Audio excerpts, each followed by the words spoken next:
تا ئێستا بە شێوەیەکی فراوان لە هەرێمی کوردستان نەتواندراوە سوود لە وزەی خۆر وەربگیرێت بۆ بەرهەمهێنانی وزەی کارەبای نیشتیمانیش وەکو پێویست بەشی هاوڵاتیان و کارگەکان ناکات بۆیە یەکێک لە کارگەکان دەیەوێت بە تەواوی دەستبەرداری کارەبای نیشتیمانی بێت و وزەی خۆر بکات بە جێکرەوە و لە هەمان کاتدا کارە باش بدات بە حکومەت.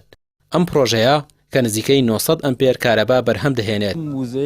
وزەی تیشکی خۆر و دانانی تەختەی خۆری بەرهەمهێنەرانی دەڵێن جگە لەوەی ئیدی پشت بە کارەبای نیشتیمانی نابەستن هاوکات دەشتوانن کارەبا بدەن بە حکومەت و لە ڕۆی ژینگەشەوە سوودێکی زۆری هەیە.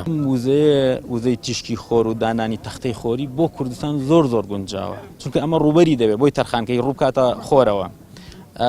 ماڵەکان و کارگەکان و بیناکان ڕوبەرێکی زۆریان هەیە لە سەربانەکانیان کە سوودی لێ نابینن بۆ هیچ شتێکتر سوودی نییە نەبۆ سەوزکردن نەبۆ بینایتر ئەکرێ ئەمەی لەسەردا بنێ هیچ ڕێگرێکت لێ ناکات. دانانی ئەم سیستەمە ئێمە بین هەر کەسێک بێت دوو گرنگی هەیە. گرنگێکیان بۆ خودی کۆمپانیاکەیە کە بەرهەمهێنانی وزەی کارەبایە بە بەلاش لە وزەی خۆرەوە کولفەیەکی سەرەتایی سەرف دەکات لە دوای 4 تا 5 ساڵ بۆی دەگەڕێنێتەوە.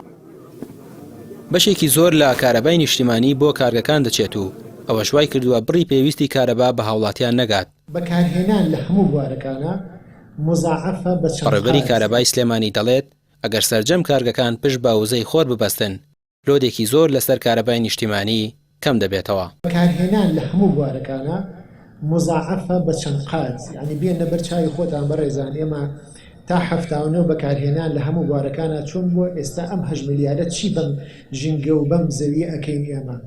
ئەو زانانە پیان وایە ئەگەر بەم حاڵە زەوی بڕوالدا 2050 لەوانەیە کارەسی زۆر گەورە ڕووبات لەوانەیە ژیان زۆر سەخت بێ لەسەر ڕووی زەوی بەڕاستی.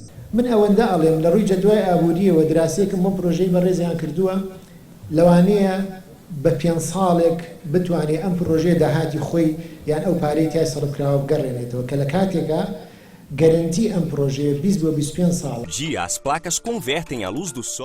ئەوانەی کار لەسەر تیشکی خۆر دەکەن بۆ بەرهەمهێنانی وزەی کارەبا دەڵێن هەرێمی کوردستان گونجاوترین شوێنە بۆ بەرهەمهێنانی وزەی کارەبا بە تیشکی خۆر و هەروەها بە ڕێگەی باش. لە ڕووی کەش و هەوا و ژینگەشەوە هەرێمی کوردستان لەبارە لە هەمان کاتیشدا پرۆژەیەکی وەها بەرگەی 30 بۆ 40 ساڵ دەگرێت و داهاتێکی زۆر بۆ خاوەن کارگەکان دەگەڕێنێتەوە.